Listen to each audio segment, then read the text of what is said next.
Good morning, everyone. This is Greg Wadley with CTC and Associates. We are here for the final webinar of the Clear Roads project, Utilization of AVL GPS Technology. It's a case studies project.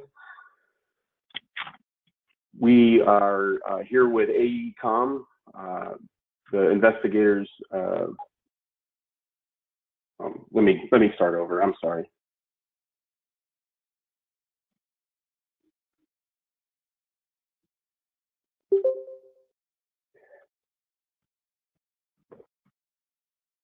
Morning, this is Greg Wadley with CTC and Associates. We're here for the final webinar of the Clear Roads project, Utilization of AVL GPS Technology case studies. The investigators for this project are Ming-Shun Lee and Dan Nelson of AECOM. I just want to inform you that we will have everybody on mute today. And so if you have any questions or comments, please go ahead and enter those into the chat box. So with that, I'll turn it over to Ming and Dan. Thank you, Greg. And again, my name is Ming-Shun Lee, and I'm glad that everybody can spend a beautiful Friday morning and before the holiday to join us on this webinar. And before we move on to the details of this presentation, first of all, I would like to thank a few individuals, the Clear Road Program and the MINDA, who administrate this project, this contract, and then the subcommittee for this project, as well as Greg Wakely and CTC that provide tremendous help and to manage this project, to help us get their input from the subcommittees and get input from different agencies around the nation and internationally too. So we would also like to thank all the survey participants. And last but not least, the 6 agencies that are involved in the case study, and those are Utah, Michigan, Wisconsin, Nebraska, Washington State, and Colorado. And their lead individuals' names are on the screen. We would like to thank you, and as well as all your staff members that support us to provide the information necessary for us to complete this project. So very quickly, the outline of today's presentation. We are going to go over the project background and purpose very briefly, and then move into the process of developing this project, and then which include the literature review, survey and evaluation of the survey results, and then the case study. And the majority of time, the second half of the presentation will be focused on our key findings and recommendations. Many agencies involved in winter maintenance operations are interested in procuring or planning for future procurement of AVL systems, whether it's for new implementation or upgrade of the existing system. So the goal of this project is to conduct case studies and synthesize agency experience and lessons learned in planning, implementation, and utilization of AVL technology for winter maintenance. As part of this project, we produced a project final report as well as 6 case study reports. The purpose of those documents are to help other state DOTs make more informed decisions with respect to the implementation of AVL technology for winter maintenance activities. Those reports are intended to bring to light more nuanced issues related to the use of AVL technology for winter operations. They also highlight the type of issues other state DOTs and agencies should consider during the life cycle of their systems, from the initial planning stage to installation to operations and maintenance, as well as provide guidance for successful implementation of the technology.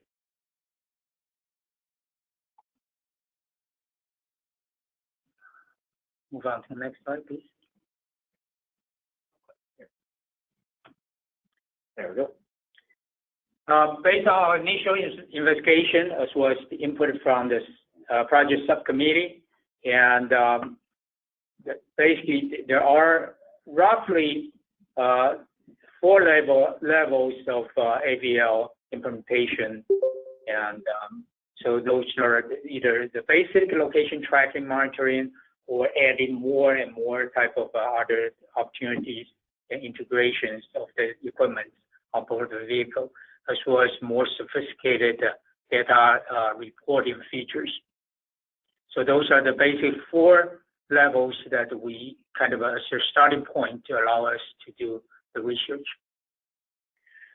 The case study focus areas include, we want to investigate how agencies are doing in those different areas, whether it's the initial planning stage involving decision making, and go along with the procurement process, all the way during the implementation to provide installation, training, and then also focus. A large focus of this project is really on the data collection, management, and utilization. We want to see how different agencies go about collecting data and use the data in many different ways. And then we also touch on the operations and maintenance, as well as benefit cost, and also summarize the lessons learned from the case study agencies.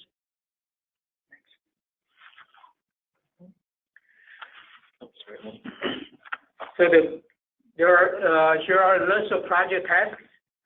And so we are going to spend a little time talking about literature search, survey, our interview process, and then come up with the recommendation. So the first task, the literature review. So the research team performed a review of the key literature related to the implementation of AVL for winter maintenance operations.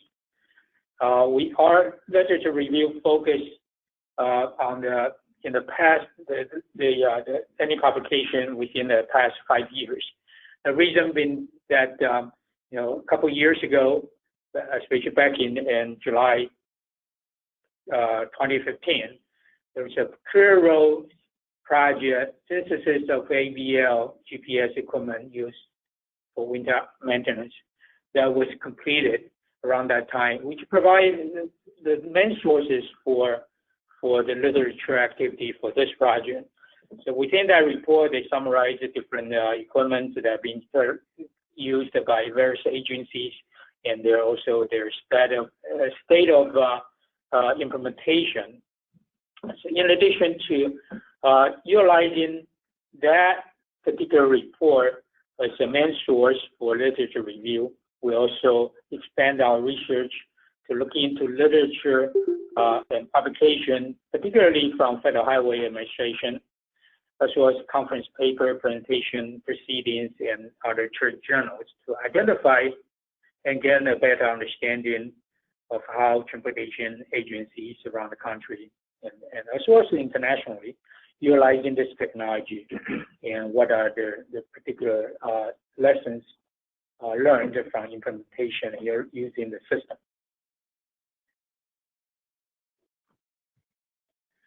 And upon finishing the review, we developed a survey. The survey was developed and distributed to multiple state agencies and local agencies as well in the spring of 2017 to gather basic information from those agencies regarding their level of AVL GPS implementation, as well as the information on the planning processes, steps, and results observed from their system. So the survey was distributed via the snow and ice listserv maintained by the University of Iowa. The listserv included Curry Road member states, as well as some additional city, county, and state agencies, and which also included some international agencies.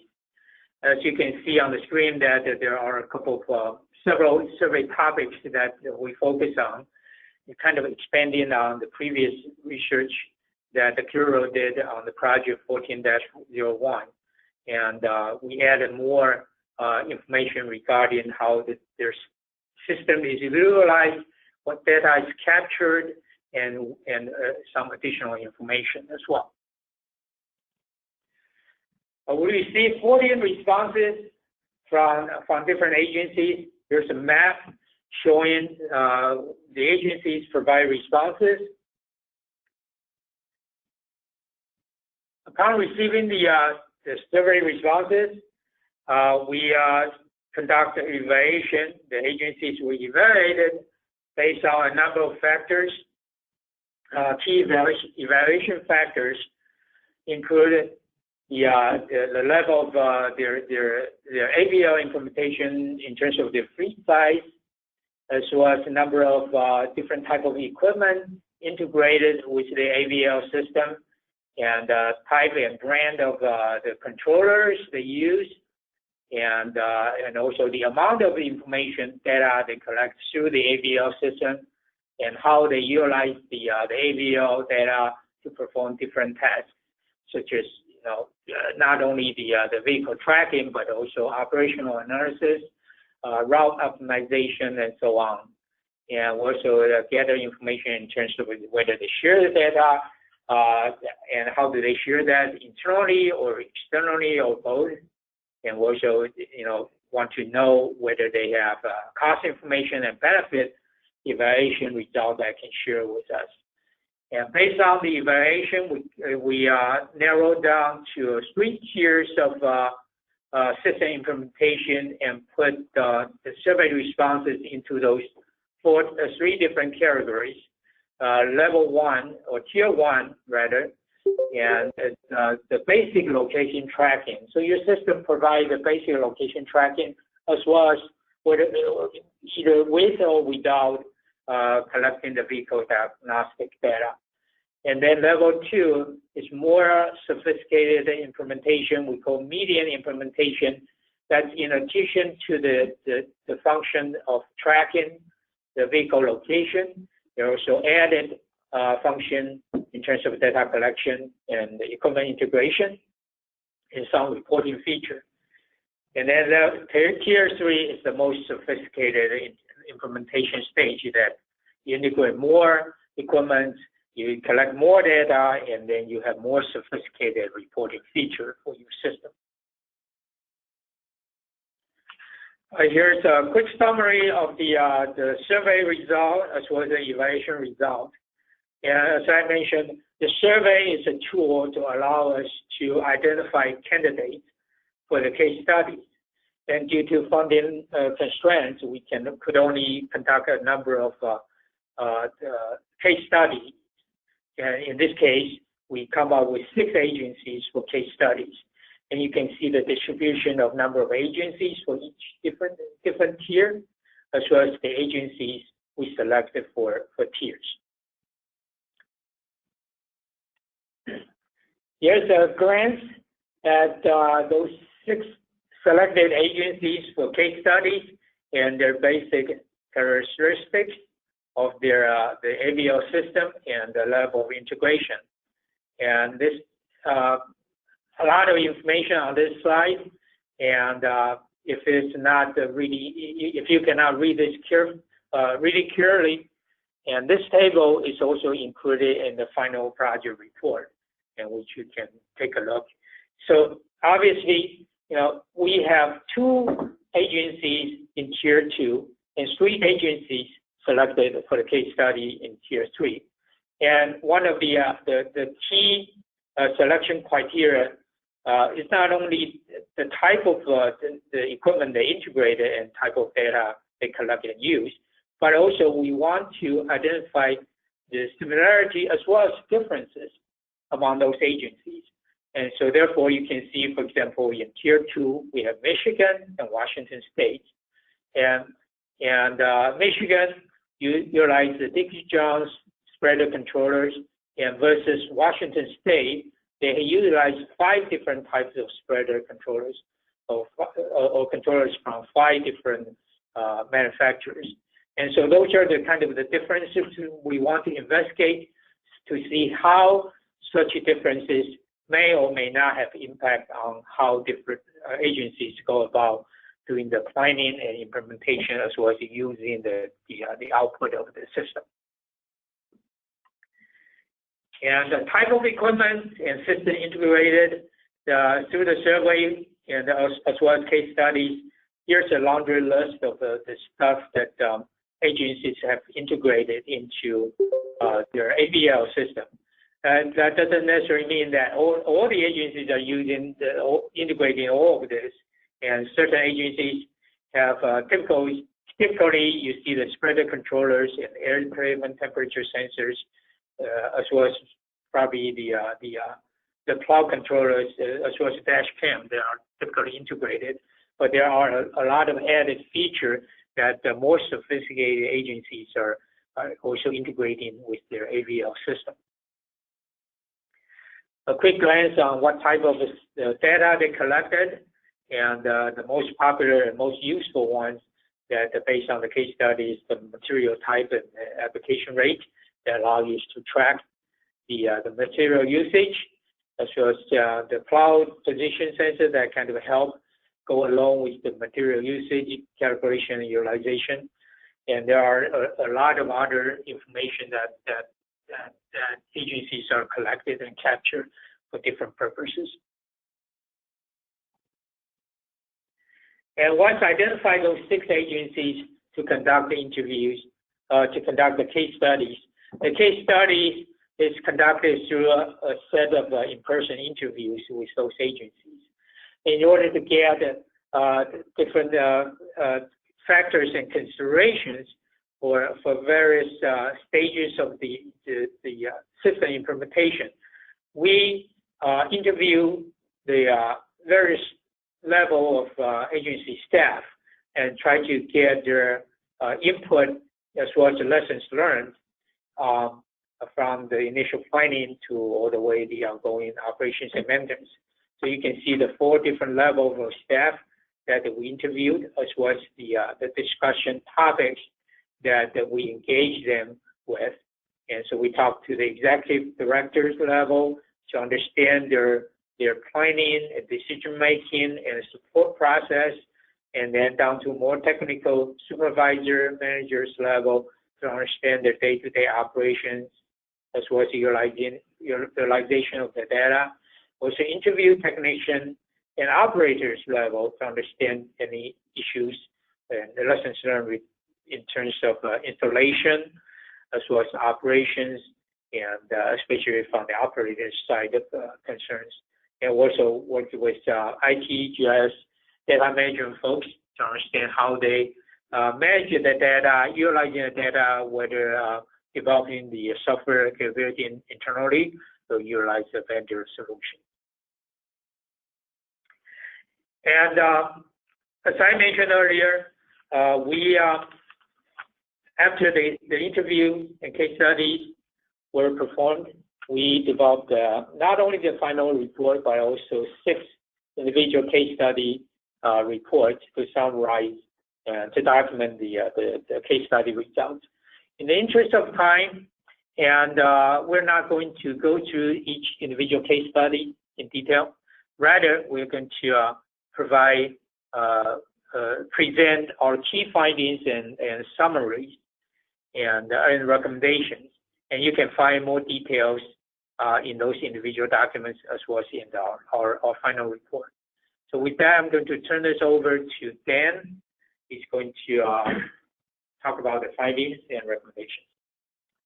All right, thank you, Ming. This is Dan Nelson here, and as Ming noted, I'll cover the findings and recommendations we pulled out of through our development of the case studies as separate documents. So I'm going to advance to the first slide here, and these recommendations are all organized or arranged by the topics, key discussion topics that we had with those agencies through the course of developing those case studies. So the first slide here we have with respect to planning and decision making. The first point we have there is involving agency leadership and management throughout the project.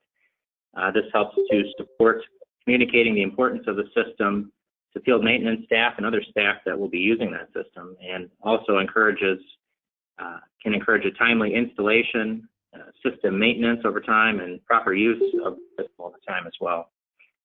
Identify the agency's needs, goals, and objectives for an AVL GPS system. This helps to clearly develop helps develop the system requirements and procurement documentation when you get to that stage. It also helps establish realistic expectations for staff within the agency for that project. Assess the number of vehicles within an agency fleet that will require the AVL system hardware and integration based on the needs discussed earlier in the project and the financial flexibility of the agency for that equipment. This is closely related to increasing situational awareness of winter maintenance operations. So, for example, agencies with a limited budget for AVL equipment may only need to equip specific vehicles with their fleet to have a situational awareness of their winter operations. But larger agencies that aim to equip most of or all of their winter maintenance vehicles will have a much greater awareness of their operations capabilities and an ability to report to the general public and to upper management on storm response. The fourth one we have here is conduct research and or pilot projects to gain knowledge as well as identifying issues and opportunities prior to full system implementation. Pilot testing and research helps agencies understand the AVL technology and its limitations. Experience and lessons learned from pilot projects helps to develop a better project scope and a set of system requirements when getting to that stage. And we have a best practice called out on the screen here from the Washington State DOT related to their in-house research that was performed. And the last point here we have is just considering a phased implementation to ease adoption of the technology.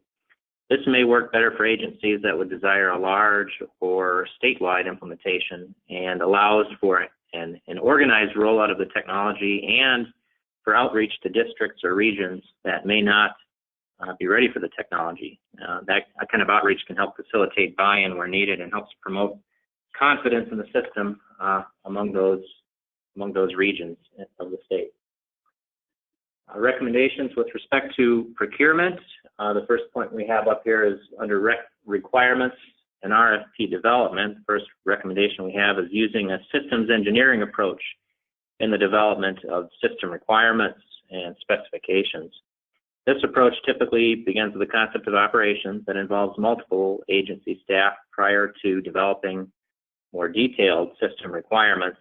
After that, that helps form the basis. It can help form the basis for eventual acceptance testing of the system later on. Leverage other agencies' experience and requirements in RFP development. As noted earlier, multiple DOTs have gone through a procurement of an AVL system, and these experiences and lessons learned can be valuable to others as they begin to proceed through a system planning stage, procurement, installation, and eventual operations and maintenance. So those experiences can be very valuable. Third point, clearly state an agency's expectations in the RFP. This is related to the AVL integration, say with spreader controllers and other equipment on vehicles. For example, an agency may have spreader controllers from multiple manufacturers, but desire the AVL system integration with all of those manufacturers. So this expectation, for example, should be stated within the RFP so that responders and AVL vendors can know of any potential integration challenges that might come up. And that can help to later on minimize any issues that might be discovered during the actual integration and installation process. With respect to procurement methods at the bottom here, first point we have is considering the use of a request for information process to gather information on the current state of AVL technology. This can provide an agency with a better understanding of the overall capabilities of AVL systems and also help with developing a budget estimate for the eventual deployment. Second point is using a best value procurement for selecting an AVL GPS vendor. This is more recommended for Tier 2 and Tier 3 level agencies that desire hardware integration of an AVL system with spreader controllers and other equipment on the vehicles. For less complex installations, for example, a low bid procurement method might be suitable, but it's not necessarily the best choice for more complex and or large scale implementations, given that a best value method allows the agency to evaluate more factors than just the cost of the proposal. Considering the use of a turnkey contract for complex implementation, this here refers to hiring a single vendor that would be accountable for the entire project, which can help with the integration process of multiple systems and helps reduce agency staff and resources required for management. Again, this is more useful particularly for the tier 2 and tier 3 level implementations of larger systems, so it may increase the overall cost of the project, and we actually have a best practice called out here from Michigan DOT related to the use of a turnkey contract. And the last point here I'll say is leveraging existing contracting vehicles for expedited procurement.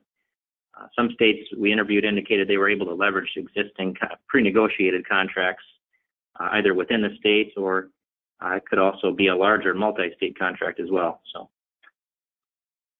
with respect to implementation recommendations, we have a couple categories here under installation. The first point is arranging an installation schedule to minimize the impacts to winter maintenance operations.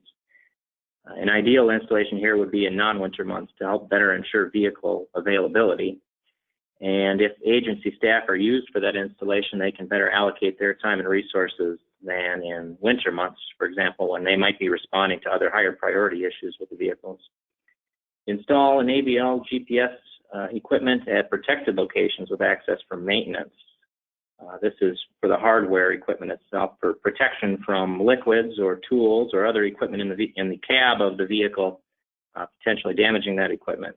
Different trucks obviously will require different mounting locations and cabling of that hardware for installation. So agencies should identify those locations for the hardware first and communicate that prior to installation.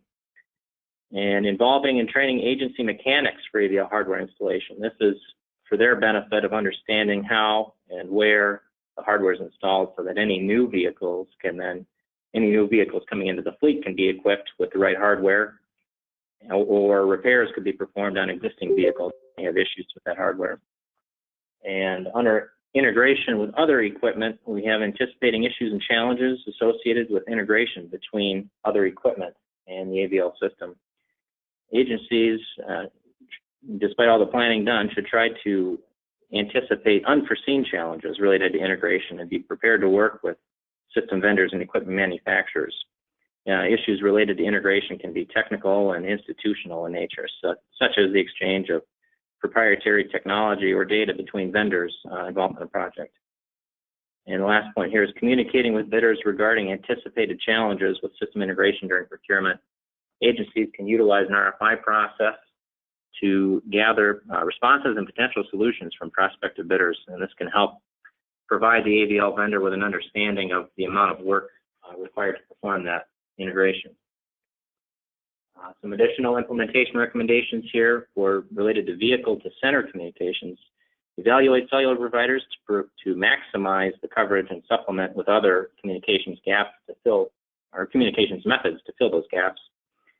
Cell networks we found are commonly used by DOTs through our surveys and through our in-person interviews. Where gaps do exist, some DOTs have used multiple cellular providers, where other agencies have utilized radio communications where cell coverage doesn't exist. And Washington State DOT is also noted here on the slide as a best practice for their use of a 700 megahertz radio to supplement their cell coverage where needed. Outreach and buy-in. Performing regular outreach to maintenance and field operations personnel. This is important given that field personnel are the frontline users of the system, including maintenance supervisors and snowplow operators. Many states noted the importance of identifying champions and or agency peers to communicate the needs and the purposes and benefits of an AVL system to field maintenance staff as an effective method of outreach. Given that those frontline users might be more receptive to listening to other field staff that they see on a regular basis than, say, central office staff, for example.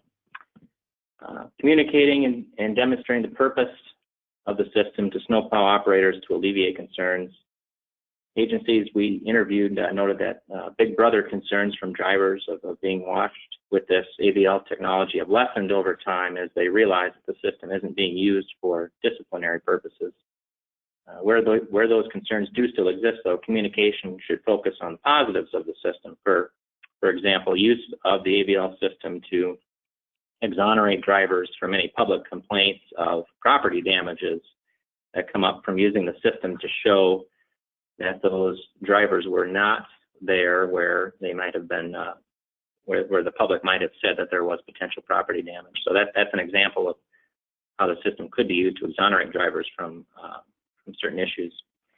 And the last one here is being prepared for dealing with winter maintenance cultural challenges. This is referring to some of the big brother concerns noted earlier and the overall trust of operators in the system. This is where it becomes important to identify the right people as champions to support the adoption of the system from field personnel through outreach, training, and communication. Recommendations with respect to training we have up here: provide training to all levels of system users before, during, and after system implementation. The main reason here is that better quality data from the system comes from agencies that use the data for performance measures and system evaluation that I'll address later. This includes training for supervisors, drivers, mechanics, and administrative staff that use the central software. The more training that happens, especially during and after implementation, the more accustomed staff become with their involvement in the system and the better quality data that can come out of it. Require an AVL vendor to provide initial training to agency staff on system operations and maintenance. This training can be for agency mechanics on, say, the basic maintenance and installation of system hardware. It can be requested for drivers on how to interface, if needed, with the in-vehicle equipment and detecting any issues with system operations. And it can also be for maintenance supervisors on the AVL software interface, covering how to use that interface for viewing vehicles and their status, among other features. Communicate the benefits of the AVL GPS system operations as part of training to establish buy-in from system users. As noted earlier, for drivers, a benefit could be the exoneration from claims of vehicle or property damage. For an agency as a whole, the benefits can range from increasing public transparency through sharing vehicle locations. It can be improving material usage efficiency, and it can be from improving vehicle maintenance efficiency. Presenting these benefits up front to system users can help reduce any anxiety and thus increase the overall buy-in of the system, of the technology. Another point here is conducting recurring training to winter maintenance staff to improve an agency's ability to achieve operational objectives. Recurring training sessions during and after implementation can help gain, again, buy-in from the new staff that come into it on the overall value of the system, and is especially important for agencies that use AVL GPS system data for performance measures to evaluate the operational efficiency. And this is one of the best practices called out here on the slide related to the Wisconsin DOT. And the last point here is establishing a train-the-trainer program to help retain system knowledge within the agency. It's useful if an agency is considering utilizing agency staff to provide training to system users, and it can be requested of the selected vendor for training agency staff on operations and maintenance.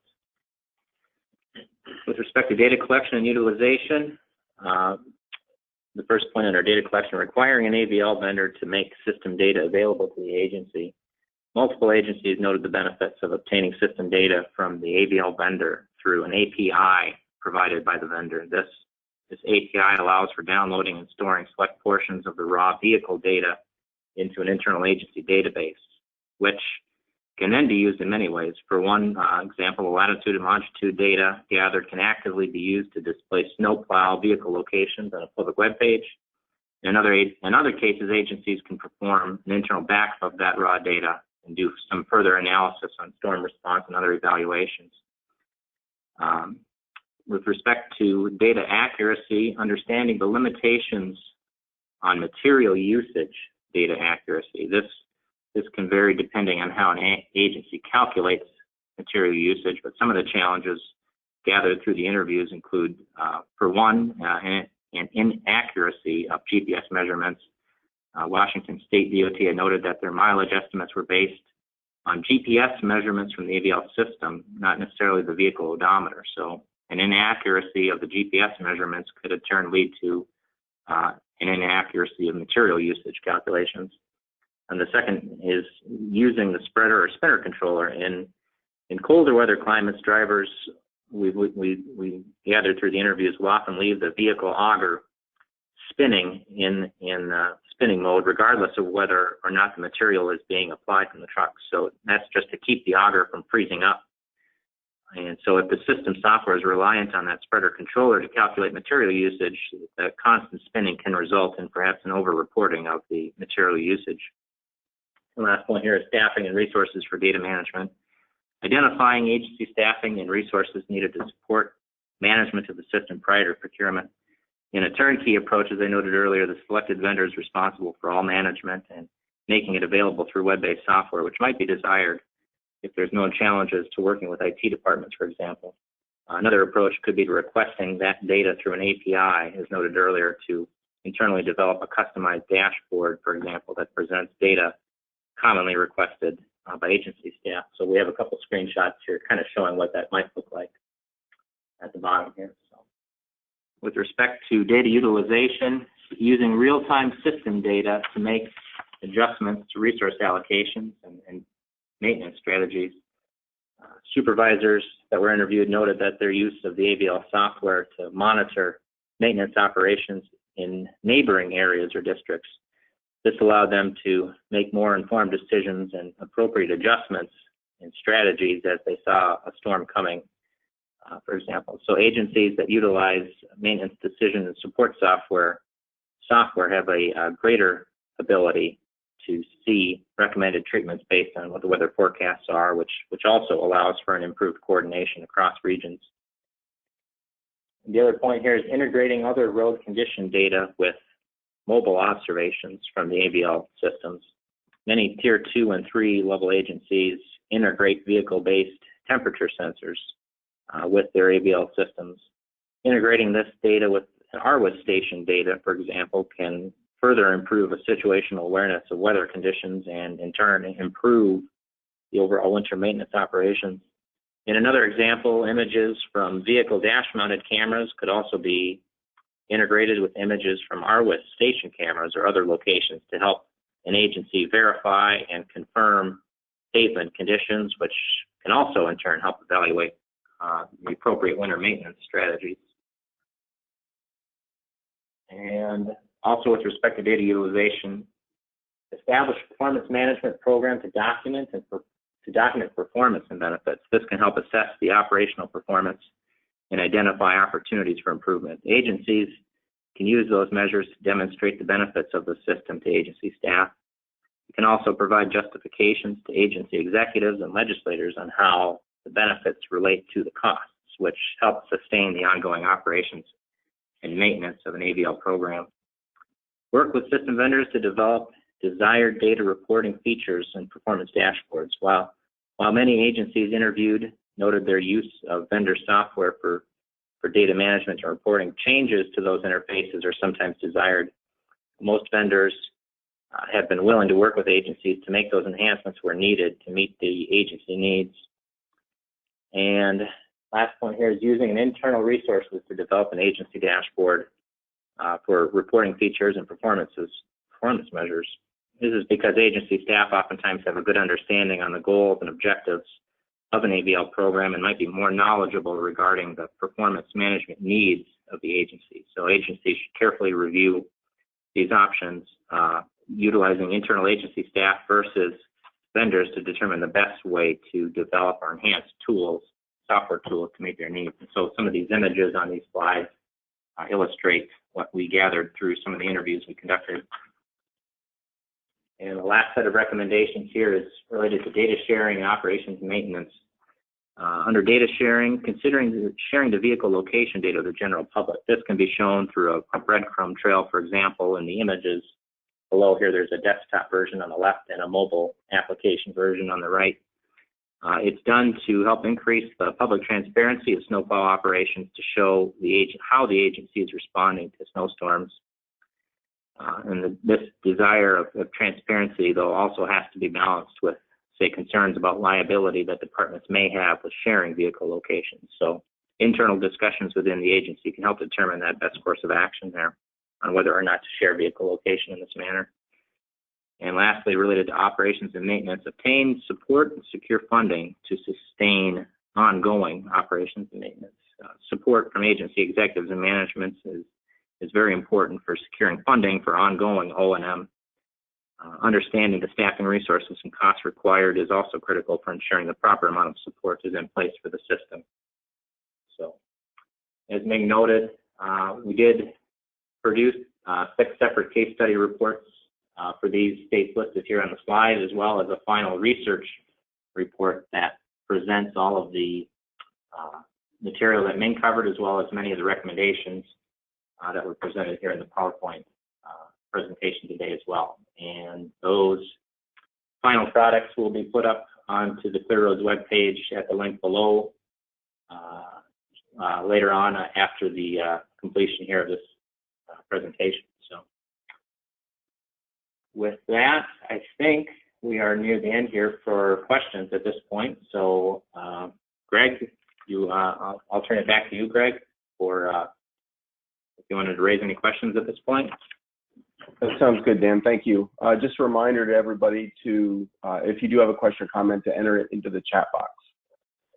I will go back and say that we did have a few questions already entered in during the presentation, and one of them can be handled offline. Another one was answered by a fellow TAC member.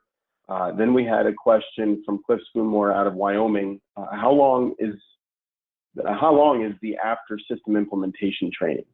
Hopefully a morning type meeting in length. And we did have a response from Texas as to how long their training goes. It's more like a half day, but for more advanced training, it was 2 days. But I guess the question is more broad and especially related to the case study state. So how long is the after system implementation training generally? After system implementation, so it could be scheduled at, at a intervals, like say once a year is kind of what we were referring to, I think, in that case, Ming. So it could be a half a day training for example, for maintenance supervisors that utilize the central software to get data out of the system and produce performance reports. If you're using a vendor-based software package, there might be some updates that get developed by that vendor, and maybe they want to present that to you so that you can see what's there and be perhaps more efficient to getting the data you need out of the system. So that could be, say, a half-day training.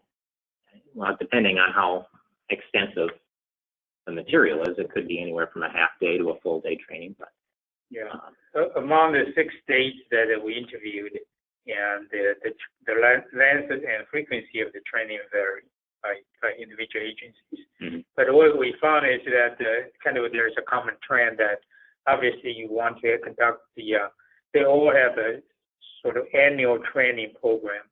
So each operator and supervisors are trained on an annual basis.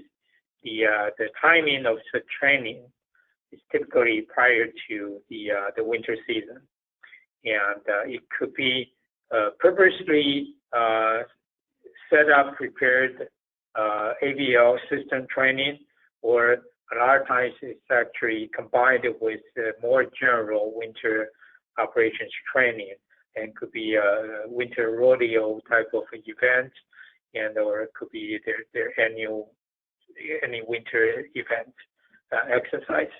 And the length of the training, as Dan mentioned, a lot of them is more kind of half a day, but it ranges from half a day to a full day, and some of them provided more extensive training that, similar to Texas, covered 2 days.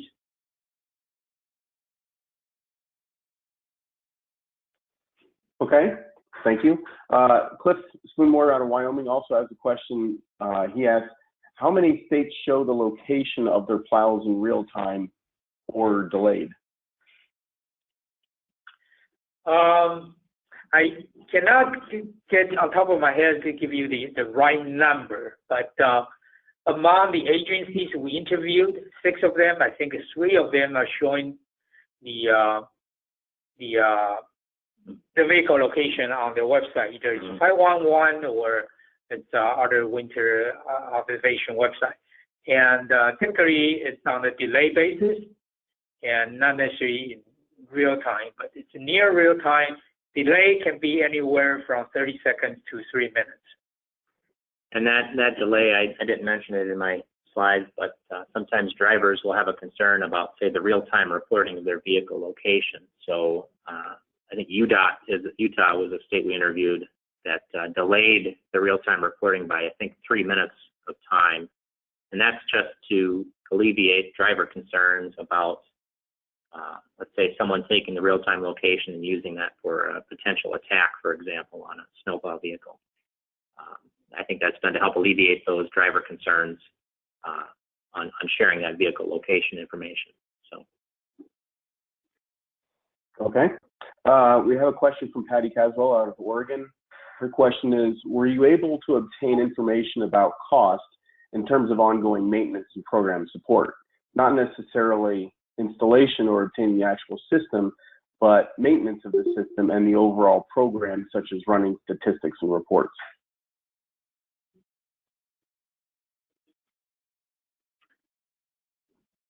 Cost for ongoing operations and maintenance. I don't know that. We, not through all the 6 agencies, we did collect some information on selected agencies in terms of their ongoing operations cost. Maintenance cost is a little bit tougher to get, and I will have to check to see the case study reports, because if we did collect such information, they are included in the individual case study report. And so within the case study report, there is a section talking about the cost for equipment and for installation. And whenever the information is made available to us, we also include the ongoing operations and maintenance. But from top of my head, I think this is part of it's kind of the information.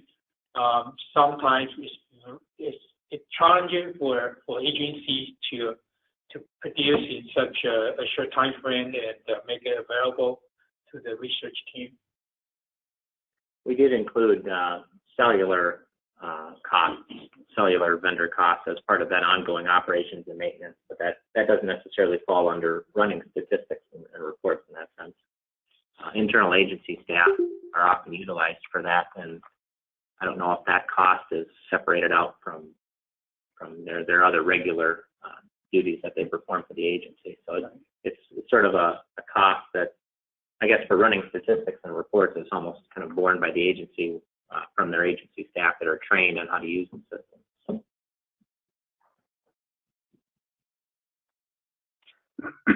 Okay, Scott Lucas from Ohio has asked, could you go back to slide 16? And then his question is, slide 16, 16. And then his question is, was the travel path of the snowplow tracked and stored for later reference?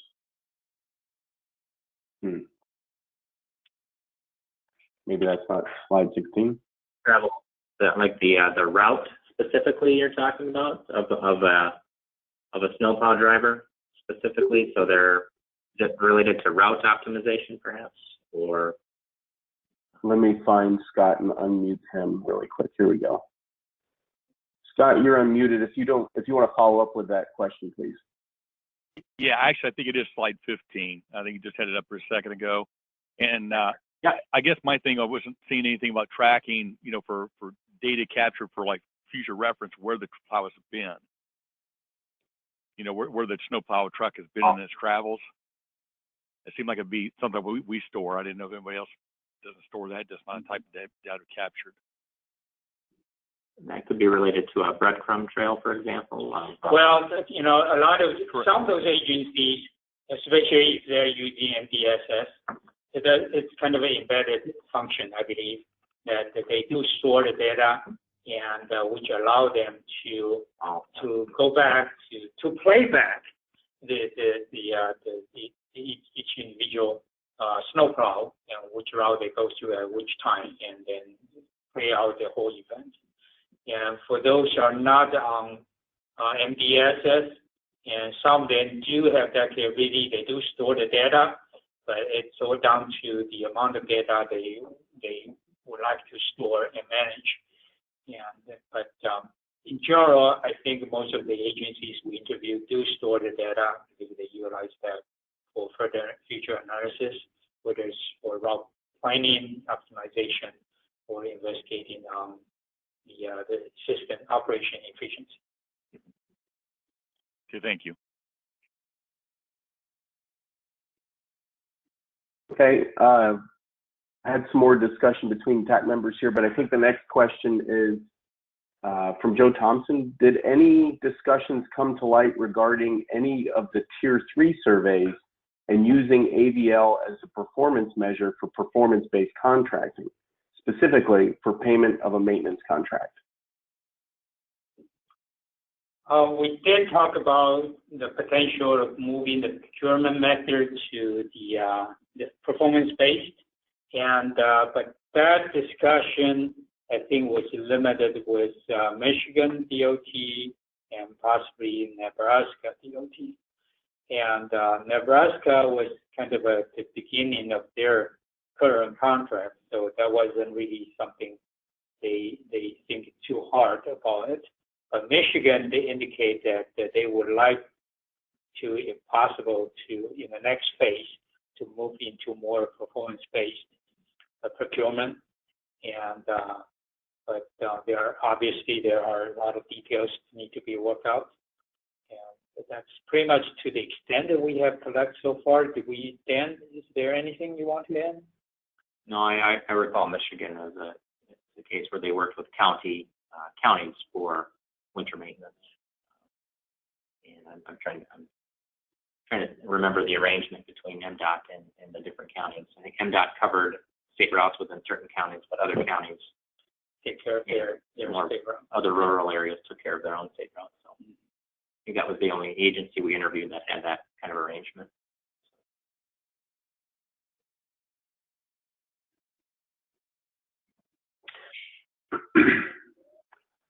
So Patty Caswell follows up with a question. Do you have any recommendations for next steps for additional research or other? Yes, there are a couple of predominant ones that after we complete the research, actually 3 of them. One is the related to the equipment integration. And as Dan alluded earlier, it could be challenging to work with proprietary information and vendors and try to integrate various type of controllers with AVL. And we know that Fair Roads did a study a couple of years ago and related to plug and play initiative. And some of the agencies that we interviewed indicated, it would be really nice to have some sort of standards or allow them to do plug and play. And I do think there's a value to further investigate in that area, although we also understand the challenges associated with that initiative because a lot of things are driven by manufacturers with their proprietary protocols and intellectual properties. So that's something, kind of the areas for further research we would offer. The second one is Dan mentioned about the data accuracy. And we know agencies went through the rigorous process to calibrate their spreaders and whatnot to make sure that the controllers is working to the optimum possibility to calculate and capture the material usage and the application rate. And however, as indicated that earlier, Dan mentioned about the data accuracy in terms of utilizing the data to come up with the material usage report. And that's still a really big challenge. And then I think some agencies get by and learn the system and that find the areas that they and methods to make adjustment and still was able to effectively use the information collected by the system to do material usage reporting. But they still present significant challenges to some agencies that kind of somewhat not meeting their expectation in terms of producing accurate data, allowing them to utilize the result directly for reporting purpose. So that's not necessarily related to the AVL system per se, but I think that's something, maybe the industry can look into ways to produce more accurate the data reporting feature, and QR roads can certainly play a big role in influencing the how manufacturers produce their product and influencing their practice as well. The last part is the connected vehicle implication, and I think all of you may have already started thinking about how connected vehicle technology may well impact how you perform winter maintenance activities. And I think that's really a big area, and the QR roads may want to consider and look into how does that going to impact future technology implementation and future operations, and what are the opportunities out there to leverage the current as well as upcoming connected vehicle technologies that may help agencies with the winter maintenance operations. So a couple of our TAC members, Todd Miller from Missouri and Alan Johnson from Wisconsin, both think that a good follow-up is for this project is a more in-depth study of the return on investment or a cost benefit for AVL, so we can sell it to senior management. Just wanted to make that comment. David Gray from New Hampshire asked, was there any information obtained on states installing AVL on hired equipment and tracking their activities while they were under contract with the state?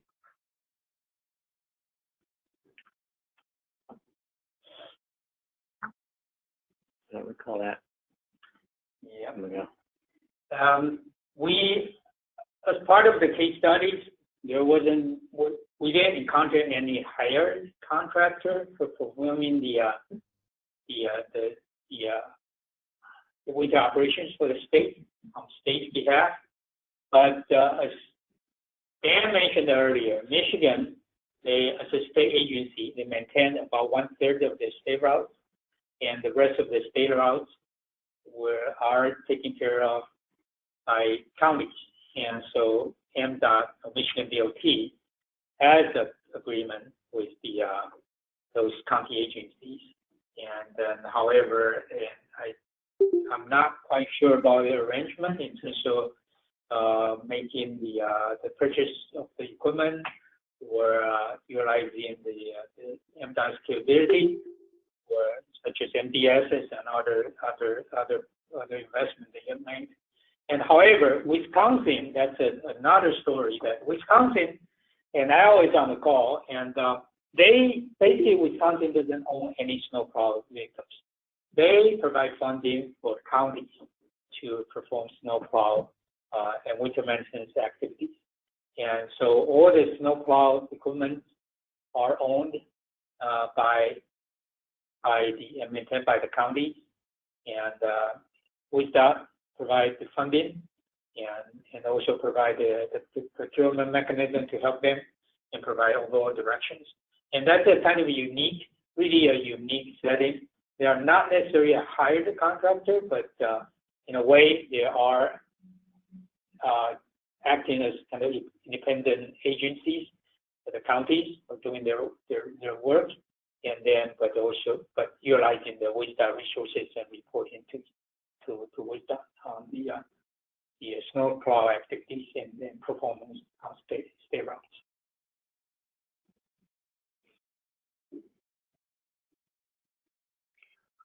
Okay, great. That's a good comment about Wisconsin too. I think that's the extent of our direct questions or comments to the research team. So as a reminder, we will be posting this recording. It's being recorded and it's being posted. It will be posted on the project page for this project, as well as those case study reports, which are currently on the members only side under research project documents. So they are up on the website. They're just not on the public facing side just yet, but they will be soon. So with that, I want to thank again the research team from AECOM. I want to thank the project subcommittee and the entire TAC for Clear Roads for participating and during this project and also during this final webinar. Thank you, everybody. Have a great rest of your day and a great holiday weekend.